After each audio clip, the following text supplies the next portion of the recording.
Hello my dear students, welcome to the platform of Diya academy. Student, I hope कि आपके board के exam की preparation अच्छे से चल रही होगी एंड कुछ ही टाइम बाद आपके बोर्ड का एग्जाम भी आने वाला है। तो डोंट वरी, मैं आज इस वीडियो में आपके साथ शेयर करने वाली हूँ बायोलॉजी के मोस्ट इंपॉर्टेंट टॉपिक जहाँ से आपके एग्जाम में क्वेश्चन हर साल जरूरी आते हैं। तो और समझते हैं कौन कौन से टॉपिक है जो आपके बोर्ड एग्जाम के लिए बहुत ही ज़्यादा एसेंशियल है, जहाँ से बेटा हर ईयर क्वेश्चन आते हैं। अगर हम बात करें बायोलॉजी के, स्पेशली साइंस में, तो बायोलॉजी से जो बेटा क्वेश्चंस होते हैं स्पेशली 30 मार्क्स के आपके एग्जाम में आते हैं। एंड 30 में जो मोस्ट इंपॉर्टेंट बेटा मार्क्स है वो 10 मार्क्स आपके एग्जाम में लाइफ प्रोसेस चैप्टर से आता है। तो लाइफ प्रोसेस में ऐसे कौन कौन से टॉपिक हैं जो बहुत इंपॉर्टेंट है, तो मैंने 10 ईयर क्वेश्चन पेपर एनालिसिस करके ये देखा है कि कौन कौन से टॉपिक जो है मोस्ट इंपॉर्टेंट है। तो और समझते हैं। सबसे पहले बेटा अगर न्यूट्रिशन की बात करें तो न्यूट्रिशन में जो इनके दो टाइप्स हैं, ऑटोट्रॉपिक एंड हेटेरोट्रॉपिक न्यूट्रिशन, इनमें जो डिफरेंसेस है ये आप जरूर देख लेना कि ऑटोट्रॉपिक एंड हेटेरोट्रॉपिक न्यूट्रिशन में क्या डिफरेंसेस है, इससे एग्जाम्स में क्वेश्चन आते हैं। देन फोटोसिंथेसिस के स्टेप्स, फोटोसिंथेसिस में क्या क्या स्टेप, किस तरीके से फोटोसिंथेसिस ऑटोट्रॉप्स यानी ग्रीन प्लांट्स में होता है, ये भी एरिया बहुत इंपॉर्टेंट है आपके एग्जाम में। इस पे मोस्ट इंपॉर्टेंट पार्ट जो है फोटोसिंथेसिस में एनसीईआरटी में जो आपके इसके रिएक्शंस दे रखे हैं वो आप जरूर देख लीजिएगा। देन स्टोमेटा, स्टोमेटा का क्या फंक्शन होता है बेटा, स्टोमेटा क्या करता है, गैसियस एक्सचेंज में हेल्प कर रहा है ना। तो स्टोमेटा क्या है, एक पोर है और इसके फंक्शन क्या है आप इसे भी देख लोगे। देन आफ्टर अमीबा में न्यूट्रिशन का मोड किस तरीके से होता है, अमीबा में जो 5 स्टेप्स हैं, ingestion, digestion, absorption, assimilation and ईजेशन, ये सारे स्टेप्स कैसे होते हैं। और एग्जाम में जब ये क्वेश्चन आएंगे बेटा तो आप डायग्राम के थ्रू बनाने की कोशिश करना। एंड देन आफ्टर अगर डाइजेस्टिव सिस्टम की बात करें तो ह्यूमन डाइजेस्टिव सिस्टम में यहाँ पर जो एंजाइम वाला पार्ट है, जो डाइजेस्टिव एंजाइम है, हाइड्रोक्लोरिक एसिड का क्या फंक्शन है, पेप्सिन ट्रिप्सिन का क्या फंक्शन होता है, लिपाज का क्या फंक्शन है, ये सारे पार्ट्स आप देख लोगे। देन अगर हम रेस्पिरेशन में बात करें तो रेस्पिरेशन का जो टाइप्स होता है ना, तो रेस्पिरेशन में आपने क्या टाइप्स पढ़ रखा है, आपने पढ़ा होगा ना, रेस्पिरेशन 2 तरीके से होता है, एक ऑक्सीजन के प्रेजेंट में और दूसरा ऑक्सीजन के एब्सेंस में, यानी एरोबिक एंड एनारोबिक रेस्पिरेशन। तो इन दोनों में क्या डिफरेंसेस है ये आप देख लीजिएगा। प्लांट रेस्पिरेशन किस तरीके से करती है, यानी प्लांट्स में रेस्पिरेशन का जो प्रोसेस है वो किस तरीके से हो रहा है। और एनिमल को हमने 2 क्लास में क्लासिफाई करके पढ़ा था, एक तो लोअर एनिमल में किस तरीके से रेस्पिरेशन होता है एंड हायर एनिमल में रेस्पिरेटरी सिस्टम जो होते हैं वेल डेवलप होते हैं, यानी कि लंग्स जो है, मस्कुलर बैकबोन किस तरीके से सारे फंक्शंस में हेल्प कर रहा है। तो आप एरोबिक एनारोबिक में डिफरेंसेस, उनके सारे रिएक्शंस देख लेंगे। प्लांट में रेस्पिरेशन किस तरीके से होता है आप ये देख लोगे, और एनिमल के केस में किस तरीके से ह्यूमन रेस्पिरेटरी सिस्टम होता है। यहाँ पे जो मोस्ट इंपॉर्टेंट एरिया है वो एल्वियोलाई, यानी एल्वियोलाई जो गैस का एक्सचेंज करता है वो किस तरीके से करता है ना। ये पार्ट आप जरूर देख लेना, एल्वियोलाई क्या है और किस तरीके से गैसियस एक्सचेंज में हेल्प कर रहा है, बेसिकली O2 एंड CO2 के ट्रांसपोर्टेशन में।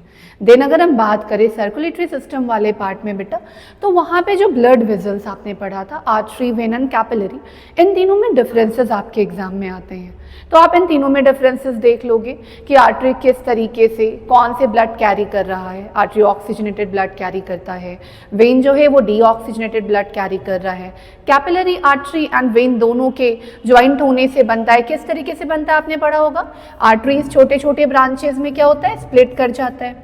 अब ये जो छोटे छोटे ब्रांचेस है जब वेन से आके मिलते हैं, मतलब वेन भी बेसिकली क्या होता है, छोटे छोटे ब्रांचेस में ब्रेक करता है। और वेन जो है बेसिकली बेटा, वेन के छोटे छोटे ब्रांचेस को आप क्या बोलते हैं, वेन्यूल, और आर्टरी के केस में हम क्या बोलते हैं, आर्ट्रियोल्स। तो जिस एरिया में ये आर्ट्रियोल्स एंड वेन्यूल आपस में मिलते हैं वहां पर क्या बन जाता है, कैपिलरी, है ना। तो हमें ये बात याद रखना होगा कि आर्टरी, वेन एंड कैपिलरी में क्या डिफरेंसेस हैं, इनके क्या फंक्शन है।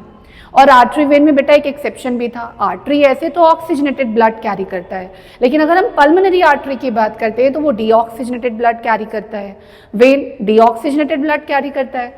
बट हम अगर पल्मोनरी वेन की बात करें तो वो बेटा ऑक्सीजनेटेड ब्लड कैरी करता है। देन अगर हम बात करें बेटा तो हम देखते हैं यहाँ पर आपने ब्लड वेजल्स के साथ साथ आपने डबल सर्कुलेशन भी पढ़ा होगा। डबल सर्कुलेशन आपके लिए मोस्ट इंपॉर्टेंट पार्ट है ये वाला भी, यहाँ से भी क्वेश्चंस आपके एग्जाम में आते हैं कि डबल सर्कुलेशन क्या है। तो डबल सर्कुलेशन का मीनिंग तो आपको पता होगा ना, हार्ट में, ह्यूमन हार्ट में ट्वाइस टाइम क्या होता है, ब्लड का आना, जिसको हमने दो पार्ट में डिवाइड करके पढ़ा था, एक सिस्टमिक सर्कुलेशन था and second one is pulmonary circulation. Plant में ट्रांसपोर्टेशन किस तरीके से होता है? प्लांट में ट्रांसपोर्टेशन होने के लिए बेसिकली प्लांट के पास क्या होता है, एक स्पेशलाइज्ड स्ट्रक्चर होते हैं जिसे क्या कहा जाता है, जाइलम एंड फ्लोएम।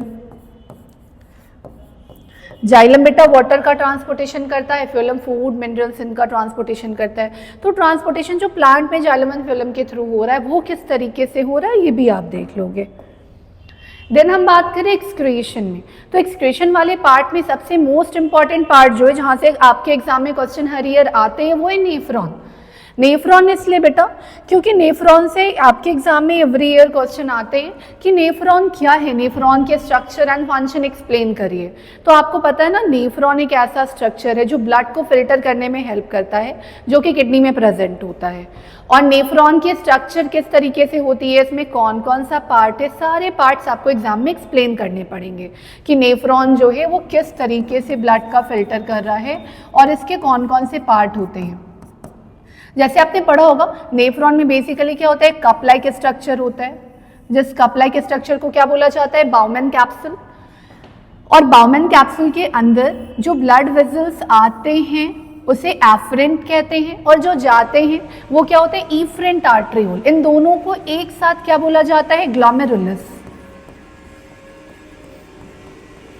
एंड ये क्या हो गया बेटा, बाउमैन कैप्सूल।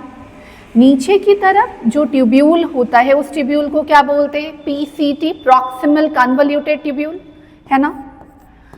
अब बेटा नेक्स्ट क्या होता है, ये जो पीसीटी है नीचे से हेयर पिन लाइक स्ट्रक्चर बनाता है, जिस हेयर पिन लाइक स्ट्रक्चर को क्या बोला जाता है, लूप ऑफ हेनले। और ऊपर की तरफ जो ट्यूब्यूल चला जाता है उसे हम क्या बोलते हैं, डीसीटी, डिस्टल कन्वोल्यूटेड ट्यूब्यूल। और फिर ये जो डीसीटी है वो क्या हो जाता है, कलेक्टिंग डक्ट के अंदर चला जाता है। तो बेसिकली जो नेफ्रॉन है वो किस तरीके से ब्लड का फिल्ट्रेशन कर रहा है और नेफ्रॉन का स्ट्रक्चर फंक्शन क्या होता है, ये आप अच्छे से ये वाला एरिया कवर कर लीजिएगा, क्योंकि इस एरिया से आपके एग्जाम में क्वेश्चन आते हैं। और नेफ्रॉन के हेल्प से क्या होता है, यूरिन फॉर्मेशन। तो ये यूरिन फॉर्मेशन किस तरीके से हो रहा है, हमें ये देखना भी क्या है, मोस्ट इम्पॉर्टेंट है कि नेफ्रॉन किस तरीके से बेटा यूरिन फॉर्मेशन करता है और किस तरीके से हमारे ब्लड का फिल्ट्रेशन करता है। तो ये सब मोस्ट इंपॉर्टेंट एरिया है जहाँ से आपके एग्जाम में लाइफ प्रोसेस चैप्टर से क्वेश्चन आएंगे। अगर आपने ये सारे टॉपिक कवर कर लिए तो आपके 10 मार्क्स तो पक्का है। Thank you.